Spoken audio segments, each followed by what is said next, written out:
What's up, boss up, Motivation Mindset Group family?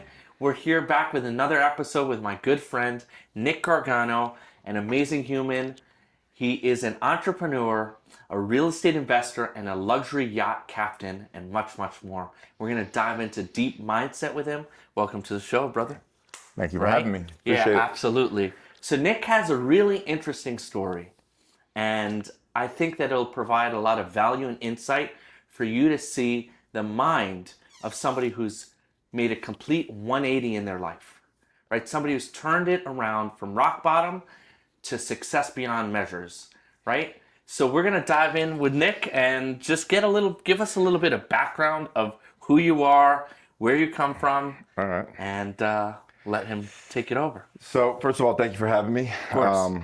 My name is Nick Gargano. As Jesse said, good friend of mine. We started a relationship about 2 years ago now, give or take, through a real estate deal. But a little bit about me. I grew up New York, Long Island, raised to a blue collar family. You know, you've met my father. You know, it's just always grew up, you know, working hard, you know, going outside on the weekends, helping my dad do yard work and that kind of stuff. And, you know, my upbringing was pretty good. You know, I was middle class, you know, I wouldn't say it was upper middle class. I wouldn't say it was lower middle class. It was just, you know, you're run-of-the-mill blue-collar family. You know, I got a brother and sister that are 2 years younger than me, that are twins, and grew up playing sports, hanging out outside, not like today with the kids on the iPads and stuff like that. But, yeah, no complaints, man. Like, I grew up, you know, we went on our family vacation once a year and had a loving mother, loving father, and, you know, my childhood was good. You know, I always talk to people and I say, like, I wish I could go back to the 90s, you know, and like enjoy that time, you know, in 2026, you know, because it was just a different time, you know, and I think that every generation says that, you know, they look back on, you know, whether it's the 80s to the 60s or, you know, if it was the year 2000 to the 80s, you know, you always wish you can go back, you know, because as technology advances, you know, it's an amazing thing. We all use our phones each and every day, but, you know, there's something to be said, like, you know, growing up in the 90s when there was no internet really, there was just like starting and there was no social media, there was not, and, you know, you're just grateful to be outside and like riding bikes and playing stickball and wiffle ball and all that. So playing hockey outside, but yeah, man, grew up, in Long Island, New York. Was raised in like a boating, yachting, wouldn't say yachting, but, you know, a boating family. And I was actually just with clients today, and the kid that I was doing lessons with, and he asked me how I got into it and whatnot. And, you know, I told him my story. And back up in New York when I was growing up, I think I got my working papers at age 13. Wow. And I got my working papers from like the local city hall, whatever it was, and I started working at a fuel dock. And I used to, you know, just pump gas for the boats in and out, you know, in my summers during high school. And back then, you know, I was getting paid like $8 an hour, and I would get tips though. You know, I would help lug ice down the guys' boats, bait, whatever they needed. And, you know, tips back then, $2, $4, $3. Some guys would leave $1. But at a young age, I would just have wads of like singles and fives throughout my room, you know? And then my mom, one day she was cleaning my room and she's like, where the hell's all this money coming from? You know, it was funny. But I actually bought my first boat before I bought my first car. And then I quickly realized that I couldn't trailer it because I didn't have a car. Yeah. So the guy that I worked at the marina for, he was nice enough to let me, you know, have a boat slip there for free for the summer. And that kind of kick-started everything. And you know, I only applied to one school, which was the State University of New York Maritime Academy, military regimented school. You know, you had to wear a uniform every day, dress inspection, uniform inspection, shave, short hair, all that. Wow. You know, I tell people it was a terrible place to be, but a good place to be from, right? Mm-hmm. And, you know, it was one of those places where it instilled a lot of discipline in me, you know, and definitely, you know, I had that from my father growing up, but, you know, at the same time, you know, it's important. I still, to this day, I make my beds the first thing I do when I wake up in the morning. You know, I try to, you know, look good, not in a materialistic way, but like, you know, be presentable, clip your fingernail, all that kind of stuff, you know, that, you know, you learn in the academy, being punctual, all that. So, you know, I was there for 4 years and graduated on time. I took I think it was like 173 credits in 4 years. Nice. So I got a degree there, and I also got my Coast Guard license to sail commercially on big ships, you know. But at the same time, that was where my life kind of started to take.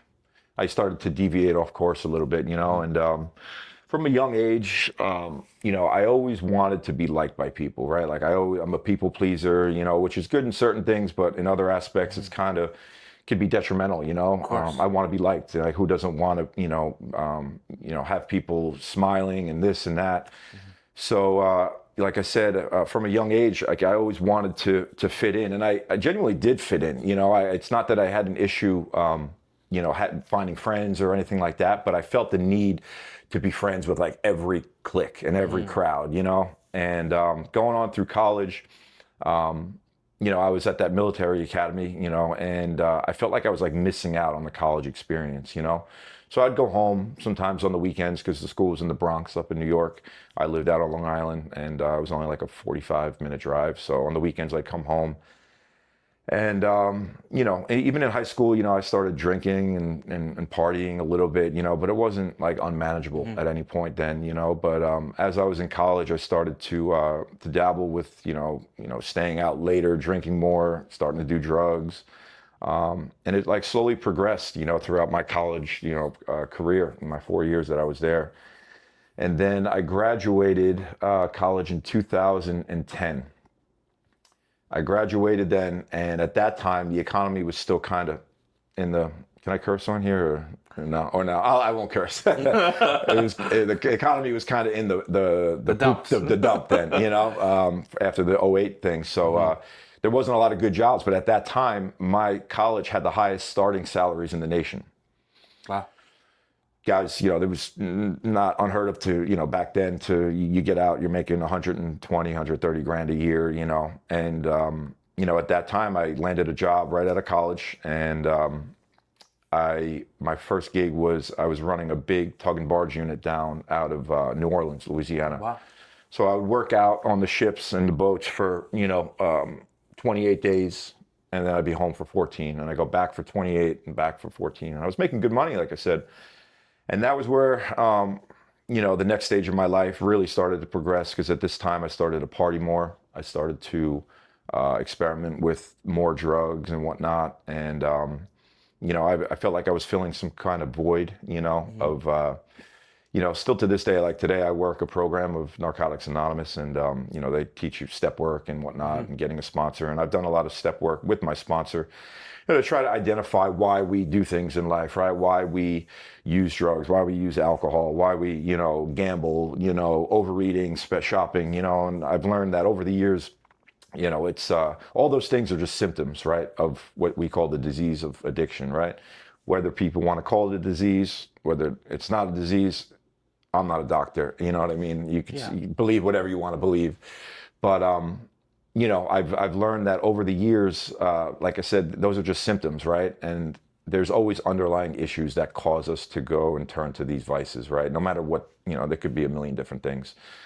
So for me, it was like, I guess growing up, I felt like I never looked good enough, like I said, that feeling I've always wanted to fit in, low self-esteem, pair that with like a bigger ego, trying to create this larger, than life, persona. And that was so 2010 I graduated, and then you carry that all the way through what year? 2019. My life was pretty wild, dude. It was wild, and I started, hanging out with really bad people, and starting to, hang out with drug dealers and, trap houses. And, people look at me today and they're like, I would never think that, but it got to a point where, my life was just super, super unmanageable. Right. And I was making all this money, as every year I'd get a raise and I was making more money, and I had nothing to show for it. My family, like I said, I love my family to death. My family was tired of it. I've overdosed multiple times, gotten locked up. You name it, crashed cars, under the influence. Grateful to God that I've never killed anybody. I say those things just to be open. I'm not proud of those things by any means, but God, I feel that He had a plan for me. still kind of figuring out what that plan is. And that's the beauty of life, you know, because you don't really know what your ultimate calling is in life. You could change day to day, you know, and, you know, your podcast, you know, motivating people and like trying to help people and, you know, whether it's people that struggle with mindset or, you know, self-confidence or whatever the case may be. You know, it's cool to be clean now, you know, and be on the other side of it. And, you know, not only to help others get clean, but people that are just battling anything, you know, in their day-to-day life. So I'm just grateful to be here. I'm grateful for you. You're gonna be a little teary-eyed, man. No, it's all Real good. talk. So, you know, I look at you, and I look up to you. I mean, you came from rock bottom, and you've built a successful business. You're healthy. You're in good shape, right? You take good care of yourself. You do the steps, and you work the program. Yes. And yep. you really, I mean, like I said, I look up to you. He transitioned and pivoted into an amazing human. Nick also, I wanted to highlight, has helped me on multiple philanthropic ventures. Last year, did Joe DiMaggio's. This is going to be year 3. Joe DiMaggio's Children's Hospital Toy Drive. He's gifted for that, and it's just very giving. So I'd love to hear about. I know you say you don't know where your calling is, but I know that you're going to do something very big in helping people, and you don't know specifically with what, but what do you think that looks like? What does that look like? So it's funny, right? Because you know, I've always had a good relationship with God, and I don't want to get too religious on this podcast. You know, whatever your religion is, you know, but I just believe, you know, we're in the rooms, we call it a higher power. I choose to call it God. People, you know, have their own opinions. But every night I hit my knees and I pray, right? And I kind of just go through my day and like I pray to God, you know, obviously for health and safety of my family, my friends, my loved ones, whatever. But also in life, like everybody else, we want like material items too, things that drive us. And, you know, I want to make it very clear. It's important to not validate yourself on material things. Of course. But of course, it's good to set goals, right? Like, you know, you want to buy a nice house, you want to buy a nice car. I know you want the Porsche, you know, all these like things that are good things to strive to, right? And when I pray at night, you know, I pray that, you know, God can just put me in positions in life to be able to make good financial decisions to elevate my life, right? And I do that not for ego, but so that I could help others, right? Like, because this whole thing, you know, I'm a big fan of Patrick Bet-David, right? And he's, you know, his podcast, he talks about like, you know, life being a game, right? And you look at some people and you say, how are these people so successful, right? And success isn't just finances, right? That's having a good relationship with your woman or your husband or your kids or whatever, you know, the whole picture, right? So you can look at someone and say, how does you know, this person have all this success and this person is still struggling with whatever the case may be, right? And he put it in, I forget which episode it was, but he was talking about, you know, he called it the game of life. Life is a game, right? It's like a video game. The more you practice it and the more you participate in your own life, the better you're going to get at it, right? So for me, you know, it's important to go out and set goals for myself and try to achieve them and, you know, level up every year, but not for ego to where it's like, oh, I have more money than you, or I have a nicer car than you, or I've got a better looking woman than you. It's not about that at all. It's to be able to achieve those things so then I know the blueprint so that I can help others achieve the same, if that makes sense. Yeah. You know? So you're going to be at some point teaching. I just want to help people, man. Like, I want to just like, I want to like help people, like, because it would be cool to make your first $10 million, right? And then, you know, I want to show someone how I did it and be able to like, you know, I don't want to say shape them and change, you know, and control it, but like mentor them, you know what I mean? Because there's so many fake gurus out there on the internet, as you know, like whether it's selling courses or mentorships or whatever, and they haven't even done the things themselves and they're trying to sell a product or a service or whatever to somebody. Yeah. You know, and I've spent, like we talked on the phone, like I've spent money on stuff like that. And I'm like, did I really even get value out of that, right? So for me, like I said, the calling is ultimately just to help people and to, you know, help people better their lives and, you know, better their relationships and whatnot. But what was that quote I saw on the, you know, you watched that School of Hard Knocks, the kid that goes around? I love his, He had a good quote the other day. And he said, when you're born, you look like your parents. And when you die, you look like your decisions. Wow. And that hit hard, and I was like, wow, that was deep, you know, because, when we're born, we don't really have a choice of what we look like or this or that, but it's up to us to make good decisions in life, right? And that could be mental, physical, emotional, spiritual, financial decisions to shape what our next 5 years is going to bring, or next 10 years, or next 15, 20, right? And ultimately, I want to get to the point where, like I said, I could be able to, help people and, continue with philanthropy and donate to causes. Because, at the end of the day, man, me and you, we're young guys, we're healthy, we have so much to be thankful for. And, I think that goes overlooked in a lot of the population when we're just so glued to our phones and, we're pumped with social media these days. Like, we're so focused on the things that we don't have rather than focused on the things that we do have. So it sounds like you practice gratitude a lot. I know Yeah. through prayer. Now, what is that one pivotal conversation that changed your life, or with someone and with yourself? If you can think, if you need a few seconds to. No. So I'll tell you a story, right? So I've been to drug and alcohol treatment 2 times. I've been to detox. I tell people I've racked up frequent flyer miles at those places because, I always thought 3 days, 5 days, 7 days in a detox would cure me. I'd get out, right? But for me, it was really just putting, a little bit of time between me and the substance, right? So when I came down here and got clean, my clean date is September 28th, 2019. I haven't had a drug or a drink or anything since, but thank you, man. So God willing, next month I'll have 7 years. But my first assignment from my sponsor that I got down here, he wanted me to write down your last 96 hours using, and just write like a mini essay on it, whatever. And when you're so caught up in active addiction and alcoholism and whatnot, you're really not paying attention to the things that are going on in your life. Things are happening. You're kind of in this blur of a state where you could be hurting people. You don't really have feelings of emotion and all that, and it wasn't until I put pen to paper and I wrote down those last 4 days, I'll be fully transparent. Within 4 days, I had gotten out of jail, managed to overdose, crashed a car. Luckily, it didn't kill somebody. I pulled into some guy's driveway, and then I ultimately made the decision to come back down here for treatment. And all that happened, and people hear that oh wow, that's a lifetime of bad things to happen. And that happened in 96 hours, right? So when I was sitting in treatment, and I met my sponsor, and I knew I needed to get clean regardless, especially with the stuff that's on the street these days. Because I knew that I was going to die, and that's a 100% fact. Could have been another day, could have been another month, could have been another year, but at some point that clock's just gonna strike 12, and I'm just not gonna be here no more.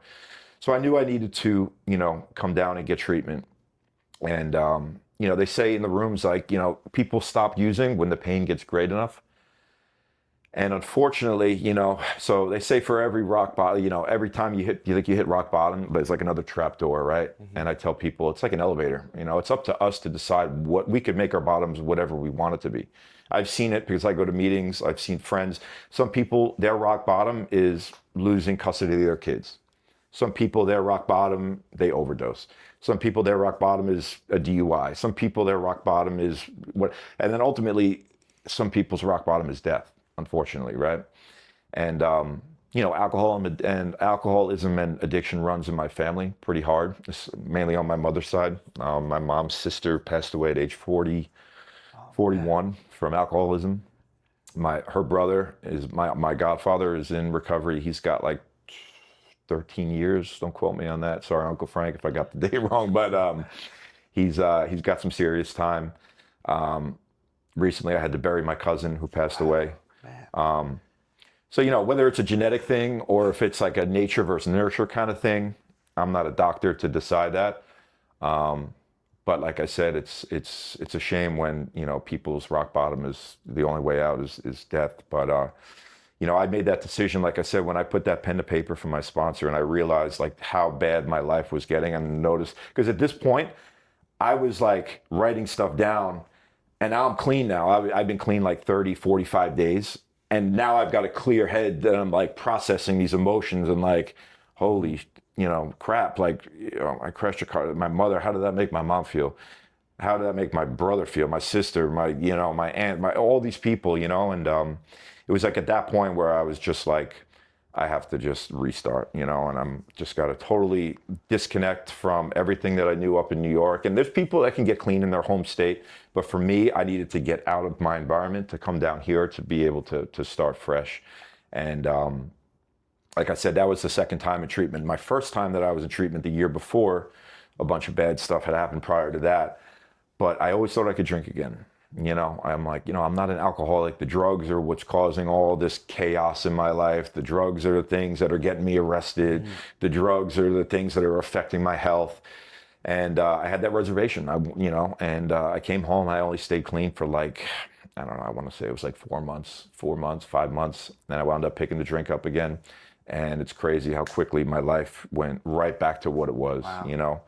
But this time back down in Florida, I made the decision to just literally throw in the white towel, and my buddy, he said, he's like, Nick, you just got to get out of your own freaking way. You just have to get out of your own way, let God take the, steering wheel and just sit in the passenger seat and let him take over, And ever since I've done that, I tell people, my recovery hasn't been easy, but it's been simple. If we just follow the basic things that we're supposed to do and the blueprint, right? Going back to helping others, because that's how the program of NA works, Yeah. right? AA and NA, they always say you can't keep what you have unless you give it away, right?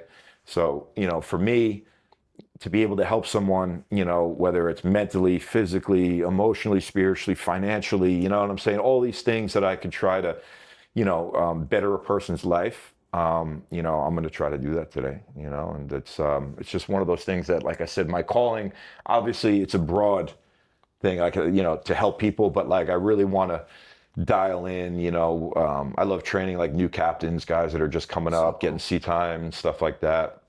I'm nowhere where I want to be, in the real estate game, but I'm getting there, slowly buying properties and, working my way up to bigger stuff. And, I've got some great mentors of mine and hopefully I could return the favor. And I think that's like an important thing in life that we all have to kind of just, keep in the forefront. It's not all about us, and I've learned that as well. We can't just take in the world. We have to give back, and it's like the law of compensation too. People that make all this money, it's important to give back and create Of that course. funnel back into your life. It's how, life works, and it's one, I don't know. I just have these philosophies and stuff that I pick up, and I learn a lot from people, and I learn a lot from people that I look up to, and I learn a lot from people that I don't look up to, right? Because they say in the rooms of NA, some people teach you what to do, and some people teach you what not to do. Absolutely. So it's been a blessing ever since I've been down here, and yeah, that was like the pivotal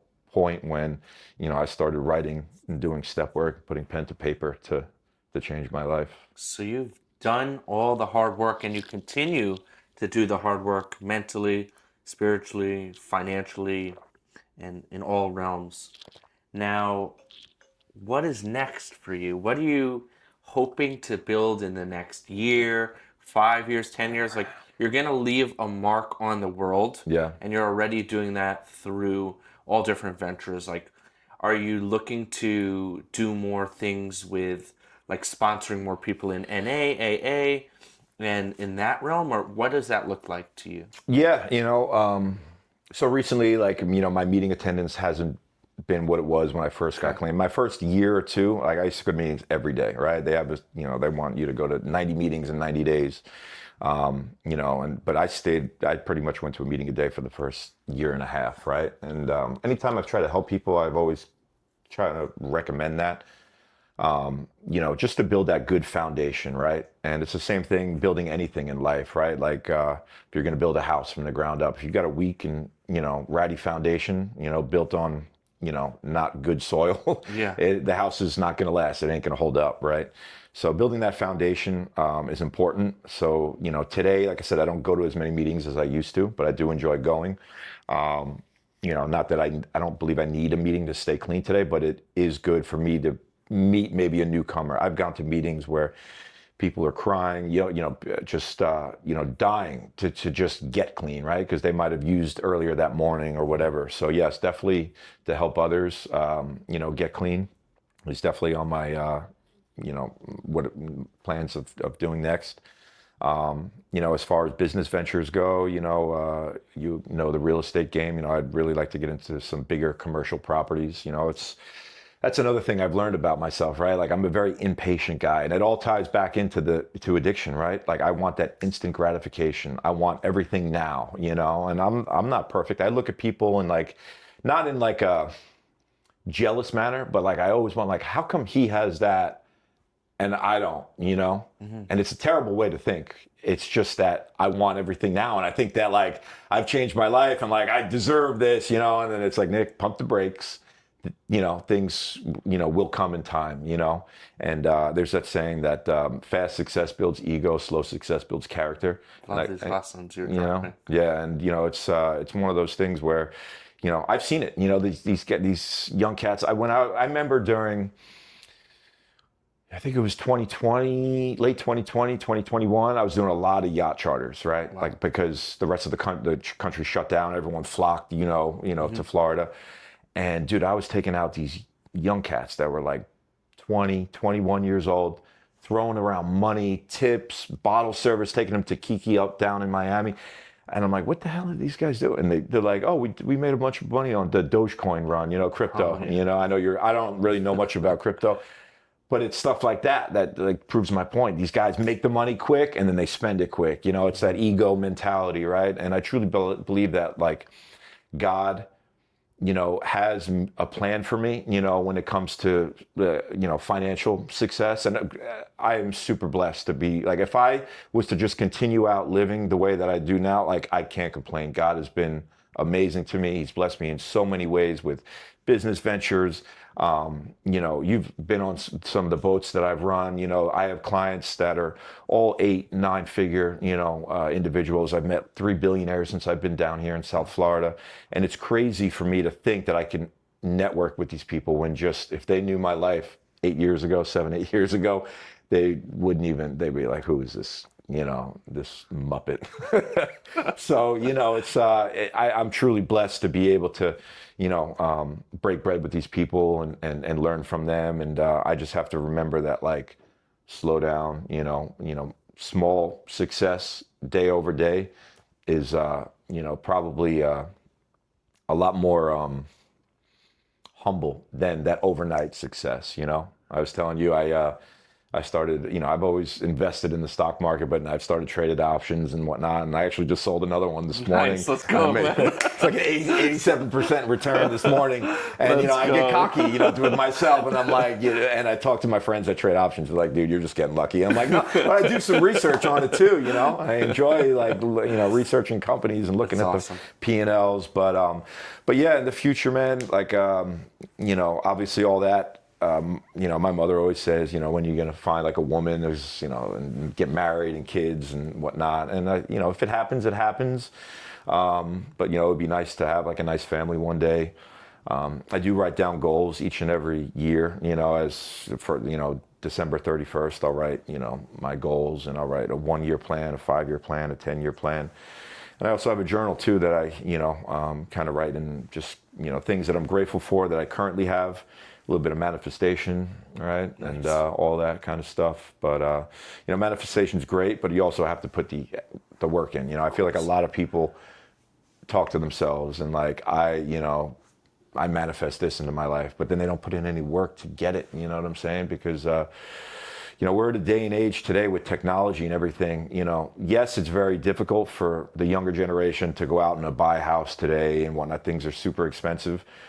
But on the same token, the people, we could advertise for free on social media.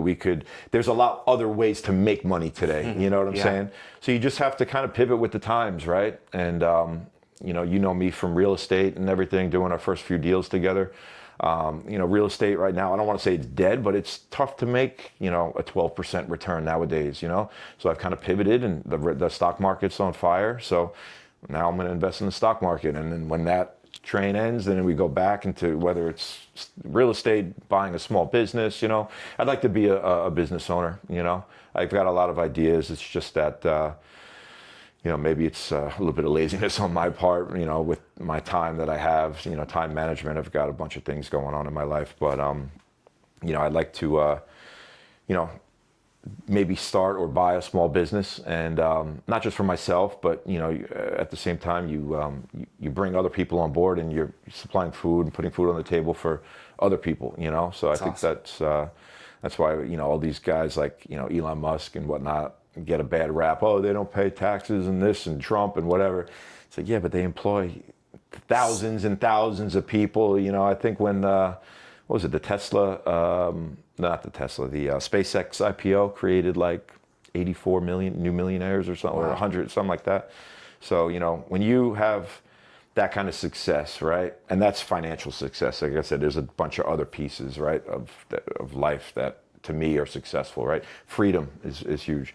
But, a guy like Elon Musk, when you're able to touch that many lives and change that many, lives, I think that's pretty awesome, and it would be a blessing to be able to do that one day, It's on the way. It's on the way, It's happening. So, but yeah, I've, all while trying to accomplish these goals that I set out for myself, I also just want to enjoy life, right? I was talking with, who was it yesterday? And we were talking about anxiety and depression and whatnot. And, the saying that like anxiety is worrying about the future, depression is worrying about the past,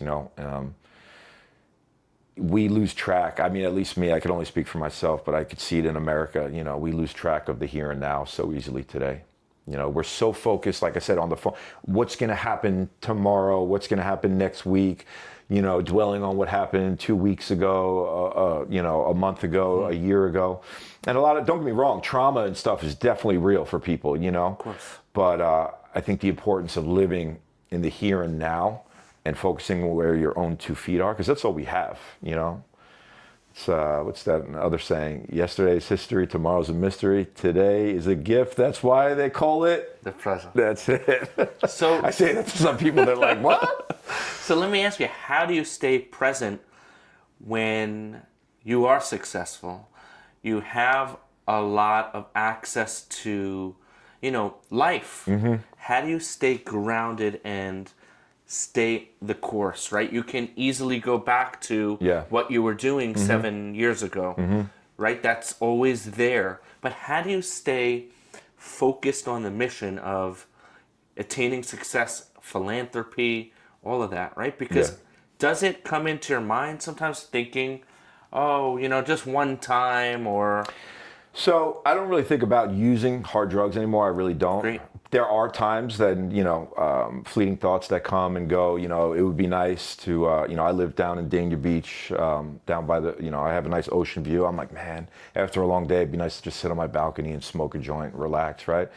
But it's a fleeting thought, and like, as addicts, that's what we do. There's a guy in the rooms, he says, Nick, birds fly, fish swim, addicts use. That's what we know how to do, right? Like, and it is what it is, and there's nothing wrong with your thoughts, right? It's acting on those thoughts.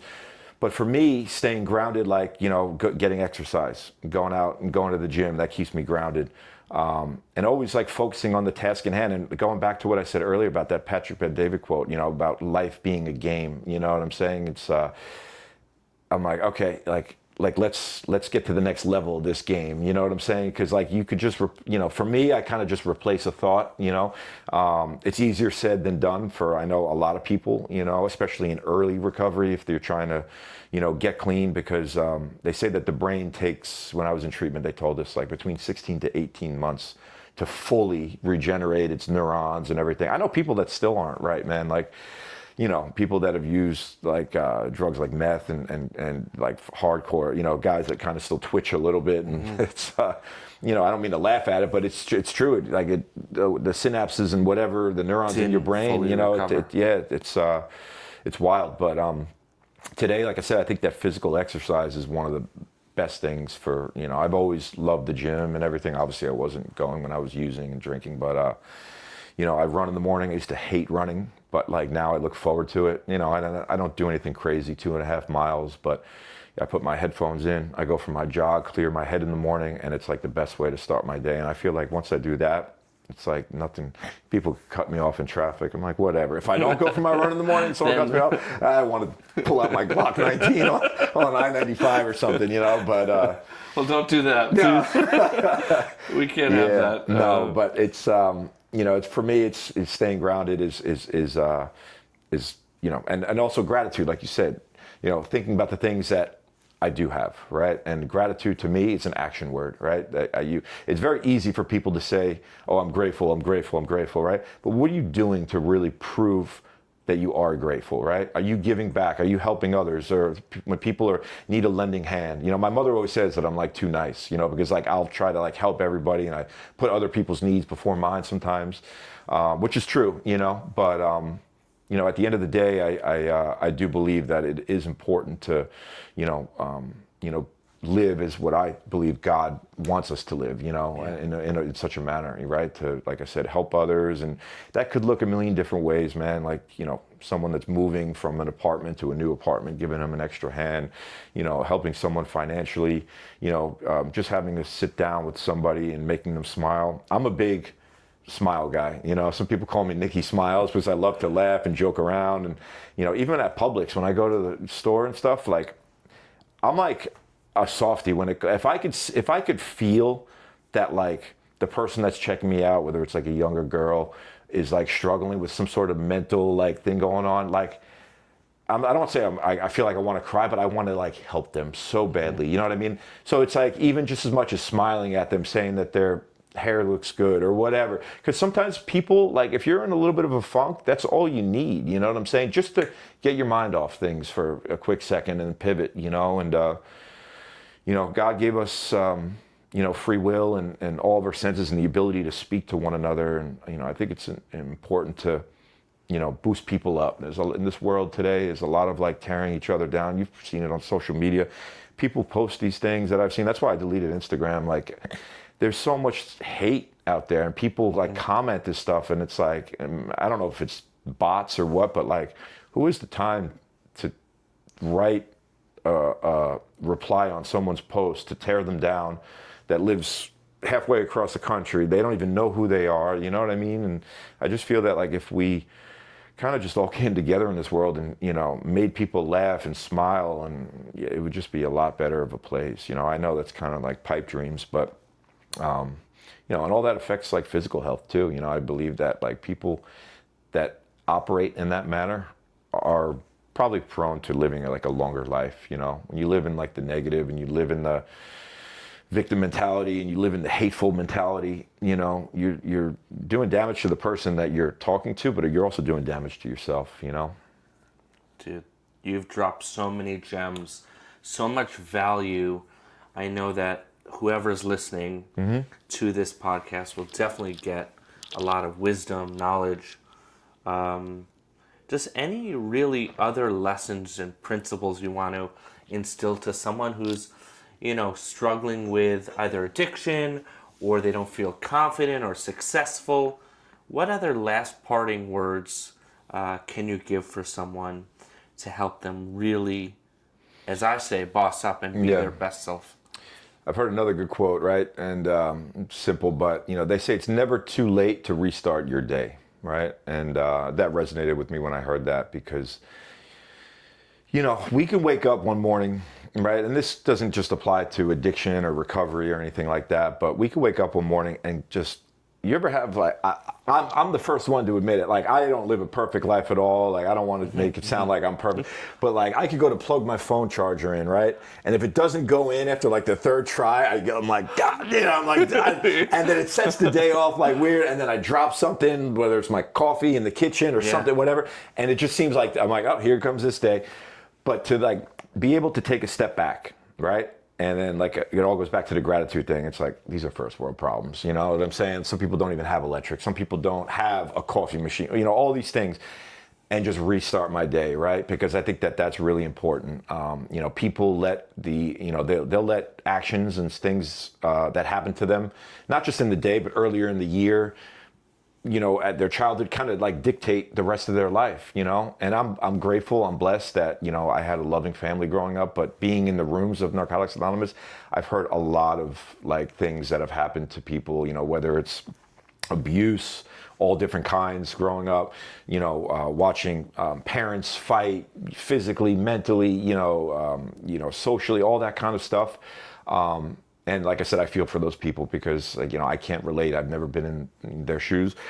But at the same time, it's up to us to be able to change our lives. And, is it something that we want to be defined by, or is it something that we want to overcome, And I think that adversity builds a lot of character, right? Like, they say the average millionaire today goes, or not today, a millionaire is not that much, but like, you know what I mean? These successful people that have these businesses have started maybe 2, 3, 5, 7 businesses that failed before they got to that one, right?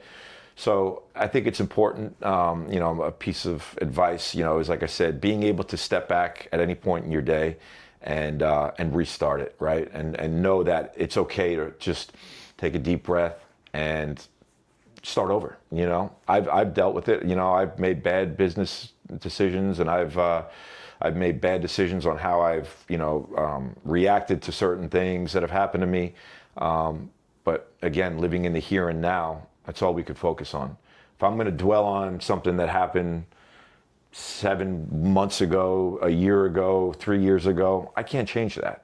I can't change my past. I can't change the fact that I was got into drugs. I can't change the fact that addiction runs on my mother's side of the family. There's things that are out of our control in our life. But what we can control is the here and now and how we react to things. And it's never too it's never too late to change your life, And, active addiction is tough. Again, I'm not going to sit here. I'm not a therapist or anything like that. Because when you're physically addicted to a substance, right, it's very difficult to get off. And there's that big debate. Like, people say, oh, is it easier to get clean or is it easier to stay clean? Wow. For me, it's easier to stay clean. Because getting clean when the narcotics are running through your body, it's difficult, man. But for anyone out there that's struggling, I'm sure you'll mention, or put my email or whatever. You could reach out to me at any time. And I know tons of people that own treatment centers and stuff and detoxes like that. And I'm always more than happy to help someone that's looking to change their life and for the positive. So. Absolutely. Yeah. It's been an absolute pleasure man. having you on the podcast. Yes, sir. And how can people reach out to the one and only Nick Gargano? Sure. Yeah. So you can reach out to me. My email address is captnick622@gmail.com. Should I list my phone number on? I'm a yacht broker as well. So if you're looking to buy or sell a yacht, anywhere in South Florida, Broward, Palm Beach, Dade County. I work for a brokerage, DQ Yachts. I'm actually got a closing this Friday. Let's go. So looking forward to that. And you could contact me. Is this going to be on YouTube? Yeah. So if anyone wants to contact me, 516-776-1481. And you could look me up, Nick Gargano, on Facebook as well. I don't have an Instagram anymore, but I really just use that for Facebook Marketplace nowadays. So it's been an absolute pleasure having you. Mm-hmm. You've provided so much knowledge, wisdom, and I know that people who are struggling with addiction, maybe some low self-esteem, self-worth, or not feeling successful, you've given them the blueprint and principles to level up and boss up. Yep. And again, this podcast is here to help 1 million plus people wake up with purpose on purpose. So we have amazing guests lined up, and just hope you tune in and enjoy the message. Thank you so much, Nick. And one last thing too, I love what you're doing with the podcast. Bossing up and leveling up looks different for everybody. So you just got to find what works for you. Like I said, for me, it's exercises, move a muscle, change a thought, kind of thing. Some people find church or God or whatever, but it's cool because as this podcast progresses, you're going to get different takes on things. And that's one thing that I've really learned. I used to hold people on pedestals when I would when I first got clean. I would look at people and oh, this person's the best because they have this, whatever. But everybody's got flaws, right? So I think it's important to kind of take bits and pieces of everybody's life, things that you aspire to be, and then you can kind of mold them up into a nice pizza and make that your blueprint to boss up. I love that, man. Yeah. Thank you so much for coming by, and I hope you guys enjoy the message. And I'm very grateful for Nick. He's turned his mess into his message, and he's going to impact hopefully 1 million plus people, if not more. He's on the road to help people. And if you need yacht services, And anything else that you feel Nick would be able to help you, please reach out to him. He is great and he will be able to help you. Thank you, man. Boss up.